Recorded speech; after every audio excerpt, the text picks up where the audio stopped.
He didn't get anything. Why is that funny? I get that. What? Vänta, homeopathy? What? Wait a minute. I was told that joke by my ophthalmologist. Well, I'm too stupid to understand it. Homeopathy, I don't know what it's called elsewhere, but in America it's known as homeopathy, is a form of pseudo-medicine. Where yeah. No, Yeah. okay, I understand. They have fantastical notions about organic chemistry that, despite the fact that what they say is, and I'm not being judgmental here, it's just this is just straight physics. It is physically impossible, the things that they claim. But for some reason, they get away with, practicing as clinical healing, as medical people, even though what they believe is actually, no kidding, it's actual magic. It's for real. It's magic what they talk about. I don't know how they legally get away with it, but in the States, you can go to a chemist, as you would call it over there, a chemist, and you can get homeopathic medicines. Lord alone knows what these things actually do, because it's basically it's tap water. Yeah. They add like something in it, but it's so small that you can drop it in the a river and it will be the same. I tell you, we're in the wrong business, you and me. We should start a homeopathy clinic. Yeah. Easy. We would have to. This contains weed. Yeah. A lot of weed. One bud in one huge fucking, shitball. I don't know what it's called. Kettle? No. We have weed everywhere here since New York legalized it. It's everywhere. Yeah, but you can take the buds from there, and then you do that kind of, spirits thingy, and send it to Sweden and have trace amount of it. True. And I will sell it as weed water. Doesn't Sweden at this point have trace amounts of Sweden? Shut up! What the fuck? You ain't wrong though. But heed my words. Save yourselves if you visit the Big Apple. Stay on the periphery. You'll thank me. You'll save it. You'll save a lot of money, and you'll have more fun. And also, riding the subway into Penn is its own adventure. That's part of the New York thing, is to be on the subways. So don't do the taxi cab thing. Don't do the Uber thing. Get on the subway, because it's part of New York. Yep. I don't want to get shit on. The best place for riding trains is Japan. Oh, I'd love that. Yeah. Did he say I don't want to get shit on? The Japanese would probably they'd probably like chop me with a sword, because every 5 minutes I'd be pointing and yelling Gojira, and I think they'd probably get sick of that really quickly. Yeah, Japan's way ahead in technology and trains and shit like that. That's because they're running out. And they're not at the same time. Interrupt. You guys don't understand? Okay, cool. Also, a lot of what people think is we have to be careful. When I was a little boy, my father was in General Motors. Yeah. And GM had this like little resort thing. It was nothing fancy, nothing you'd be impressed about, but it was for people who who met sales quotas and things, and you'd get like a week's vacation if you won the quota. And a couple years he won for his thing. So he got this as a perk, and in the fall we'd bundle everybody up and we'd go down to Antigua, where this little resort was that General Motors ran. And we would walk into town, because after you spend the first day in the beach, it's lovely, and then you do a little fishing, and then you walk into town, because why not? And you hear all these stories about, it's the third world, it's so dangerous, the people are savages, and most people are completely fine. You walk in there and it's like, obviously there's there's a little culture shock. As long as you don't wave your money in their face and act like a dick, it's very easy, I found, to get along with people. Everybody speaks English.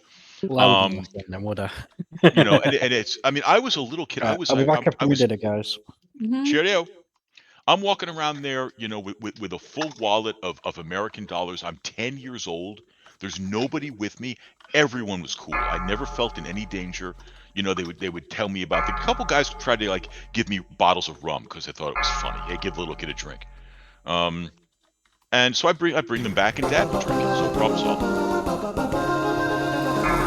And you visit the old church, and there's an old fort, you know. And I had the time of my life. And I would come back here, right? And then, and you know, the next month I'd be in school, and I'd say, "Oh yeah, I walked into the Antigua. I walked into the town," and the teacher would look at me like, "Were there cannibals? How did you survive?" And I'd have to bite my tongue, like, "Are you stupid, lady? Just go down there." It sounds so American. Yeah, like I was like, I almost said to one of the teachers, I almost said, like, "You're in more danger in Brooklyn than you would be down there." Yeah. Where did you go? Antigua. Where is that? Where the fuck is Antigua? It's in the Caribbean. Well, It's not like it's not like Barbados or something. It's not a famous place. It's a little tiny island. Antigua. Antigua. Yes. We would say Antigua, but that's not how you say it. It's Antigua. Antigua. Antigua. Wow. Yeah. Antigua. Yeah. There was the place that we stayed was destroyed by that famous hurricane. Though it was literally scraped off the earth. But that was years after we'd been there. Why would you be robbed at that place? Oh, it was a vacation thing that my dad won. I think 3 years running, he got the reward. And so, hey, you know, free vacation. So we would go down there. I kind of like the fact that it was very low key. You know, there was they had a bay there, which is the most beautiful water I've ever seen. You could warm like a bathtub, you just float around, crystal clear. But it was cool because it wasn't filled with tourists, right? So there were no jerks littering all over the beach, getting into fist fights because everyone got drunk. There were no jet skis, you know, zooming around, wrecking the whole thing. Yeah. You just you wave to the lifeguard so he could see you once, and you just kind of glided into the water, and you just floated around, or you looked for shells, or you did whatever. It was not Club Med, it was not fancy, but it was perfect.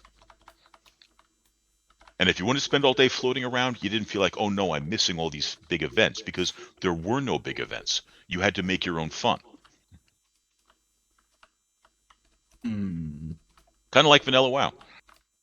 Yeah. What was Although the resort home? I did have a shark close encounter, though. It looks very nice. It was fun. That was memorable. Yeah. How far is that though?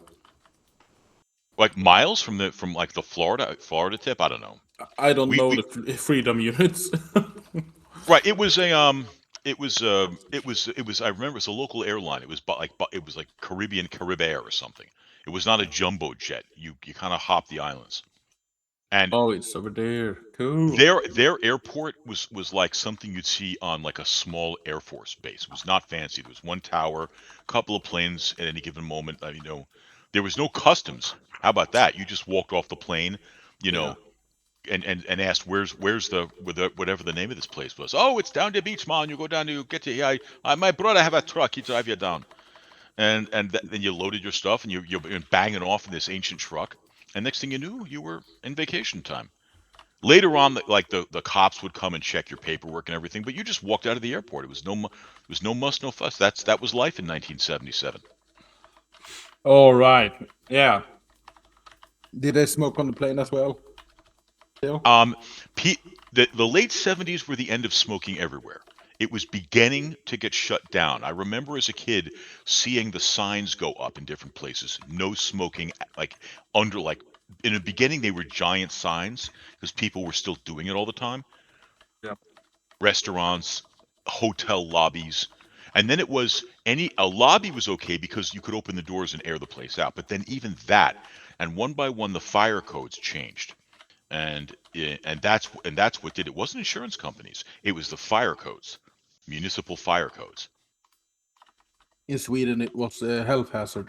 That's what they were going for. The funny thing is, at the time, when my uncle, he was still alive then, he was a medical doctor. And I remember asking him about secondhand smoke, and he goes, well, I'm not going to miss people smoking because as a doctor, I don't want people to smoke. But he leans in and he almost whispers in my ear. He says, the secondhand smoke thing is being overplayed. It's not as bad as people think it is. But me and all my doctor friends, we're not going to say anything because we don't want people smoking. And if we have to tell a few exaggerations, that's okay. Yeah. And I was scandalized when he told me this. Of course. I thought, what? I said, Uncle Doug, what about your oath, man? You're supposed to like tell people the truth about their health. Always supposed to tell people the truth. He goes, yeah, well, you know. Yeah, if you do that, your hands are gonna fall off. Well, he said, I don't tell my patients, you know, put down the donut, you fat bastard. Although that's what half of them need to hear. That's what half of them need to hear. Oh no. His uncle had. I miss Uncle Doug. He was a hoot. He was a great guy. Yeah. What do you do for a living? I'm a women's studies professor. Studies Wait, professor. what kind of what is studies? that? Women's studies. I teach feminist philosophy and politics. Oh, I'm kidding. okay. Then you don't. Come on, guys. What Really? the fuck are you doing though? Someone asked me that once in a I was playing Destiny 2 and we were on a voice thing, and someone asked me what I did for a living, and I said Catholic priest. Whoa. And there was a moment of silence, and later on, when I think the third guy in our team had gone to the bathroom or something, he says, hey, Bob, would you ask you a serious question? And I said, at first I thought he was playing along with me, but then he asked me the question, and I won't repeat it. It was a very personal thing, and I realized I'd made a mistake, and I said, listen, before you go any further, I got to tell you something. I'm not a priest. That was just bullshit. I'm just having fun with you. Did he want to confess something? Or? He did confess something, and I said, listen, and between you now, I mean, I'm not going to repeat it.